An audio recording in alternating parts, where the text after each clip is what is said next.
Good evening everyone, welcome back to my channel. My name is Shikha Sharma and I am a teacher by profession and my channel name is Teach Learn and Grow with Me. तो आज हम बात करेंगे हमारे air force school vacancies के बारे में। As you know हमारे एयरफोर्स स्कूल जो हैं जो दिल्ली में भी हैं, आपके 3 air force schools, 2 are in Subroto park and 1 is in Lodhi road. तो इसमें आपकी टीचिंग वैकेंसीज निकली हैं and most of the vacancies they are at regular post की वैकेंसीज है। तो हम लोग बात कर लेते हैं पहले वैकेंसीज के बारे में। तो अगर आप लोग इन वैकेंसीज के अंडर लाई करते हैं, अगर आप एलिजिबल हैं इस पोस्ट के लिए तो डेफिनेटली अप्लाई कीजिए। तो फर्स्ट ऑफ ऑल आप लोगों की जो वैकेंसी है वो पीजीटी बायोलॉजी की निकली है and that is a regular post, लेकिन सिर्फ एक ही वैकेंसी है। देन पीजीटी इंग्लिश की वैकेंसी है, वो भी रेगुलर है, एक ही वैकेंसी है।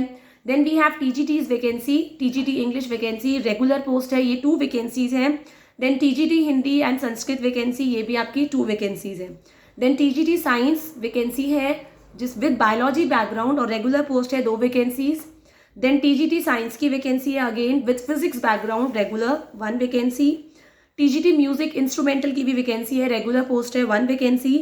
टीजीटी फिजिकल एजुकेशन की वैकेंसी है, regular post, that is 1 vacancy. Then TGT librarian की भी वैकेंसी है, ये भी रेगुलर पोस्ट की वैकेंसी है, that is 1। Then lab assistant physics का भी है, लैब असिस्टेंट केमिस्ट्री का भी है, 1 वैकेंसी है और रेगुलर पोस्ट है। एंड पीआरटी वैकेंसीज है रेगुलर, दैट इज 8। ये सारी आपकी जो पीआरटी की वैकेंसीज हैं वो आपकी मैक्सिमम वैकेंसीज है 8। तो पहले हम बात कर लेते हैं जो एक एक 2 वैकेंसी निकली है, ये निकली क्यों है। तो एयरफोर्स स्कूल जो होता है आपका पूरा गवर्नमेंट के अकॉर्डिंग चलता है। यहाँ पे आपको गवर्नमेंट पे ग्रेड दिया जाता है अगर आप रेगुलर पोस्ट पे लगते हैं इधर। और जितनी भी गवर्नमेंट स्कूल्स में फैसिलिटीज़ दी जाती हैं यही आपके एयरफोर्स स्कूल में दी जाती है। तो ये वैकेंसीज इतनी कम इसलिए है क्योंकि ये वैकेंसीज तभी निकाली जाती है जब कोई ना कोई टीचर यहाँ से रिटायर होता है, इसलिए ये वैकेंसीज कम है। और इसके लिए प्रॉपर आपका रिटन टेस्ट होता है, चाहे रेगुलर पोस्ट हो चाहे वो कॉन्ट्रैक्चुअल पोस्ट हो। पर राइट नाउ इसमें कॉन्ट्रैक्चुअल पोस्ट की कोई वैकेंसी नहीं निकली है, हालांकि ये भी निकलती है हर साल। पर ये सारी रेगुलर पोस्ट की वैकेंसीज है, तो आपको डेफिनेटली अप्लाई करना चाहिए क्योंकि आपका सेम एज गवर्नमेंट जॉब ही होता है। बट थोड़ा सा यहाँ पे स्ट्रिक्ट रूल्स होते हैं, स्ट्रिक्टनेस होती है थोड़ी regarding teachers and students as well as. Now बात कर लेते हैं हमारी वैकेंसीज को आपको अप्लाई कैसे करना है। तो आप लोगों को इनकी वेबसाइट से एप्लीकेशन फॉर्म डाउनलोड करना है और आपको इन हैंड मतलब बाय पोस्ट या बाय हैंड आप दे सकते हैं। ऑनलाइन एप्लीकेशन एक्सेप्ट नहीं किया जाएगा।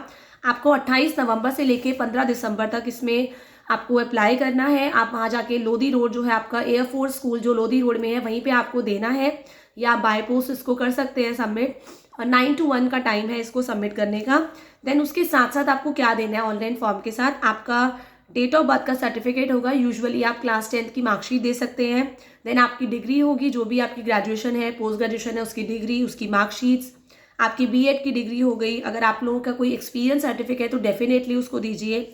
अगर आप सीटेट क्वालिफाइड है, सीटेट का सर्टिफिकेट है जहाँ जहाँ पे एप्लीकेबल, जैसे सीटेट आपका टीजीटी और पीआरटी पोस्ट के लिए है तो आप इसके लिए दे सकते हैं। इन सब की फोटोकॉपीज जाएंगी आपकी और सारी सेल्फ अटेस्टेड होनी चाहिए। मतलब आप जब ये डॉक्यूमेंट्स देंगे अपने फॉर्म के साथ पूरे अच्छे से इनको अटैच करेंगे, सेल्फ अटेस्ट करेंगे, साइन करेंगे, उसके बाद अच्छे से एनवलप में डाल के इसको स्कूल के लिए देंगे। और अपनी post specially applied for envelope पे आप ज़रूर लिखना कि आप किस पोस्ट के लिए अप्लाई कर रहे हैं। Now if you want to apply for more than 1 post, अगर आप चाहते हैं मैं पीआरटी के लिए भी अप्लाई कर दूँ और टीजीटी साइंस के लिए भी कर दूँ और टीजीटी इंग्लिश के लिए कर दूँ, तो आपको अलग अलग फॉर्म करना पड़ेगा और 300 रुपये का इसका डीडी लगेगा, डिमांड ड्राफ्ट लगेगा। वो अलग अलग पोस्ट के लिए अलग अलग डीडी लगेगा। तो अगर आप पीआरटी के लिए कर रहे हैं 300 रुपये अलग, अगर आप टीजीटी के लिए कर रहे हैं 300 रुपये अलग, अगर आप पीजीटी के लिए कर रहे हैं तो 300 रुपये एक और अलग। तो ये आपको ऐसे करना है अप्लाई। आपका वेन्यू जो होगा डेट ऑफ रिटर्न टेस्ट का, आपका जो वेन्यू होगा आपका लोधी रोडी होगा एयरफोर्स बाल भारती स्कूल, और आपका रिटर्न टेस्ट ये जनवरी मंथ के अंदर है। एंड आपके जो टाइमिंग्स होंगे पीजीटी और पीआरटी के लिए वो 9:30 से 11:30 होंगे। एंड फॉर टीजीटी पोस्ट आपकी जो वैकेंसी का पेपर होगा दैट इज़ 12 to 2। ये आपको अभी जनवरी में काफ़ी टाइम है, तो आप अभी इसके लिए अच्छे से प्रिपरेशन कर सकते हैं after filling the form. Now काफ़ी सारे डाउट्स थे कि हम लोग फ्रेशर हैं, हम फॉर्म भरें या ना भरें।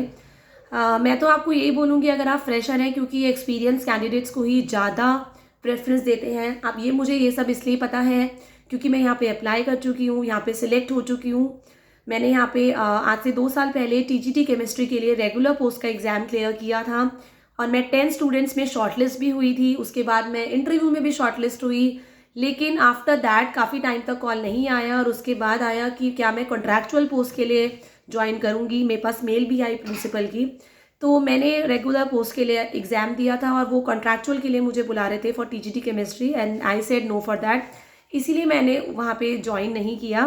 बट अगर आप लोग रेगुलर पोस्ट का एग्ज़ाम देते हैं और रेगुलर आपकी जॉब लगती है तो definitely you should go for that. But जहाँ तक मुझे नॉलेज है थोड़ा सा प्रेफरेंस दिया जाता है, जो अगर एयरफोर्स में अगर आपके कोई भी रिलेटिव है, चाहे वो ब्रदर है, चाहे वो हस्बैंड है, फादर है, ये तो उन लोगों को ज़्यादा प्रेफरेंस दी जाती है फ्रैंकली स्पीकिंग, चाहे वो आर्मी स्कूल हो चाहे वो एयरफोर्स स्कूल हो। बट ऐसा नहीं है कि जनरल कैंडिडेट्स या नॉर्मल कैंडिडेट्स को मौका नहीं मिलता है। It depends on your luck as well as hard work. तो आप लोग ज़रूर ट्राई कीजिए for this post and all the best for your exam and for the application form. And अगर आपको कोई भी डाउट है इसमें कि एग्ज़ाम किस लेवल का आता है या आप लोगों का किस तरह से एग्ज़ाम होगा, कितने कैंडिडेट्स बुलाए जाएंगे after filling the application form, तो आप मुझे इसके लिए कमेंट सेशन में बता सकते हैं। मैं एक और वीडियो बनाऊंगी इसके लिए, क्योंकि मैं जीती जाती एग्जाम्पल हूँ एयरफोर्स स्कूल में, क्योंकि मैं वहाँ पे पूरा सारे मैंने राउंड क्लियर किए थे। उसके बाद भी मैंने ज्वाइन नहीं किया क्योंकि वो कंट्रैक्चुअल पोस्ट में मुझे बुला रहे थे, जबकि मैंने रेगुलर पोस्ट का एग्जाम क्लियर किया था। Thank you everyone, have a nice day and if you are liking my videos please subscribe my channel teach learn and grow with me. Thank you.